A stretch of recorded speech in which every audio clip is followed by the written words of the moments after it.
ఇక మరొక వ్యవహారం కనిపిస్తుంది. కొండా సుస్మిత మాటలు మాట్లాడిన తర్వాత ప్రెస్ మీట్లు పెట్టిన నేపథ్యంలో 45 మందికి దాకా ఫోన్లు చేసి చెప్తే కేవలం వచ్చి 16 మంది మాత్రమే ప్రెస్ మీట్ పెట్టారు. సో ఆయన బలమెంత బలగం ఎంత అనేది అయితే కనిపిస్తుంది కదా.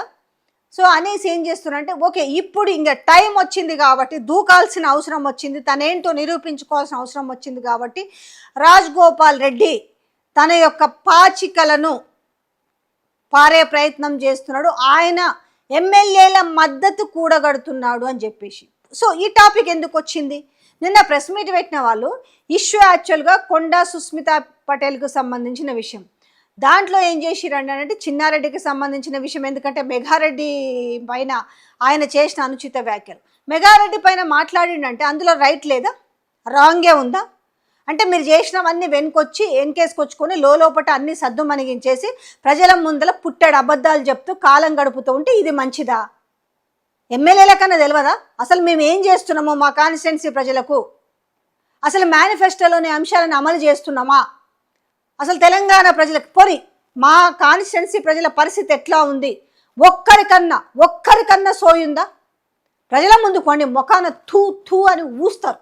రెండోది రాజగోపాల్ రెడ్డి ఆయన కూడా చాలా ఏం మాట్లాడండి అనుచితంగా? ఆయన ఏమన్నా అన్నాడా? రేవంత్ రెడ్డి తమ్ముళ్ళు ఏమన్నా దోచుకొని దాచుకుంటున్నారు అన్నాడా? పోనీ రేవంత్ రెడ్డి అండ్ రేవంత్ రెడ్డి కుటుంబ సభ్యులు వాళ్ళేమన్నా భూములు గుంజుకుంటున్నారు అన్నాడా? ఆయన ఏం మాట్లాడినా కూడా వీటిని ఉపేక్షించేది లేదు అన్నాడు కదా. ఇట్లాంటి పరిపాలన ఉండకూడదు, ప్రజలకు మేలు కోరే విధంగా ఉండాలని చెప్పిండు కదా. లిక్కర్ విషయంలో ఆయన నా కాన్స్టిట్యున్సీలో ఈ విధంగానే ఉండాలని ఆయన డిమాండ్ చేసిండు లిక్కర్ విషయంలో. రెండోది నిజమే, ఏది అప్పుడు వరి కొనుగోళ్ల విషయంలో ఆలస్యమైంది, రైతులు ఇబ్బంది పడుతున్నారు, ఇది కాదు ఉండాల్సిందే అన్నది. తర్వాత విద్యా వ్యవస్థ మీద మాట్లాడిండు. ఒకవేళ నన్ను గనుక విద్యాశాఖ మంత్రిగా చేస్తే నేను సమూలమైన మార్పులను తీసుకొస్తాను అని చెప్పాడు. మొన్న కూడా ఏం మాట్లాడిండు? సో ఇట్లా ఉండొద్దు, ప్రజల కోసం ఆలోచించాలి, ప్రజల బాగోగుల కోసం ఆలోచించాలి. నేను ఏ పార్టీలో ఉన్నా, నేను అధికార పక్షంలో ఉన్నా కూడా అధికార పక్షంలో ఉంటే ఎమ్మెల్యేలు మంత్రులకు ప్రశ్నించకూడదు, నోరు కట్టేసుకొని అంటే ఎంతసేపున ప్రజల సొమ్మునంతా బుక్కుకుంటూ కూర్చుంటే అప్పుడు సంబరంగా ఉంటుందా?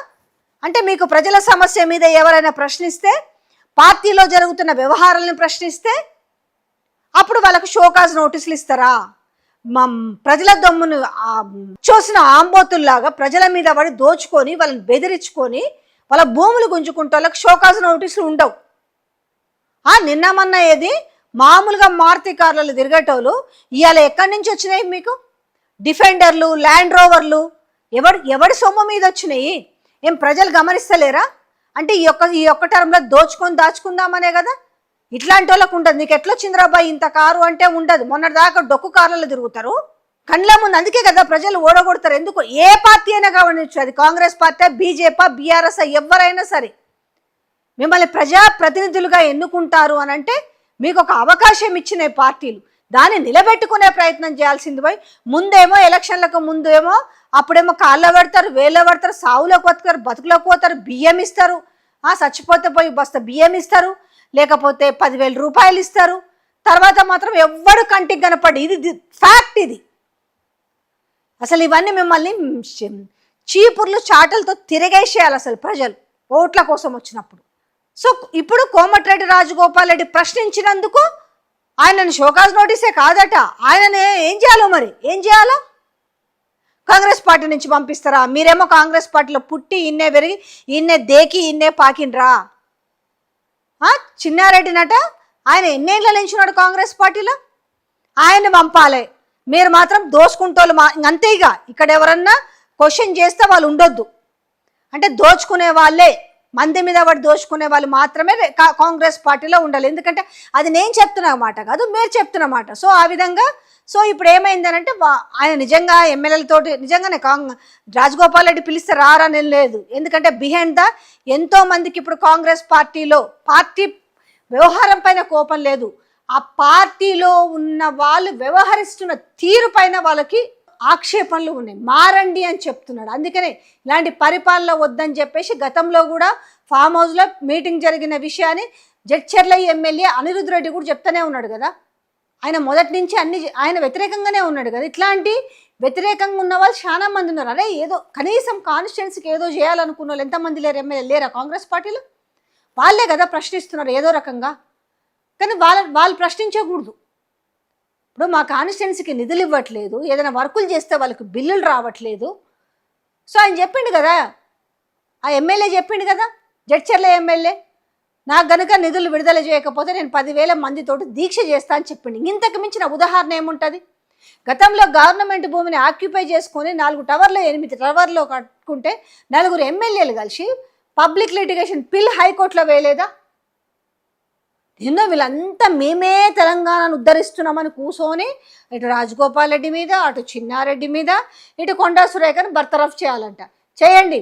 బర్తరఫ్ చేసిన తర్వాత కానీ అసలు భాగోతాలు బయటకు వస్తే ప్రజలకు ఇంకేమన్నా కళ్ళకు ఉన్న పొరలు ఏమైనా ఉంటే టోటల్గా తొలగిపోతాయి. మీరే తొలగిస్తారు, సమస్య లేదు. ఎందుకంటే కొండా సురేఖను బర్తరఫ్ చేస్తే ఆమంత ఈజీగా ఏం ఊకోదు కదా.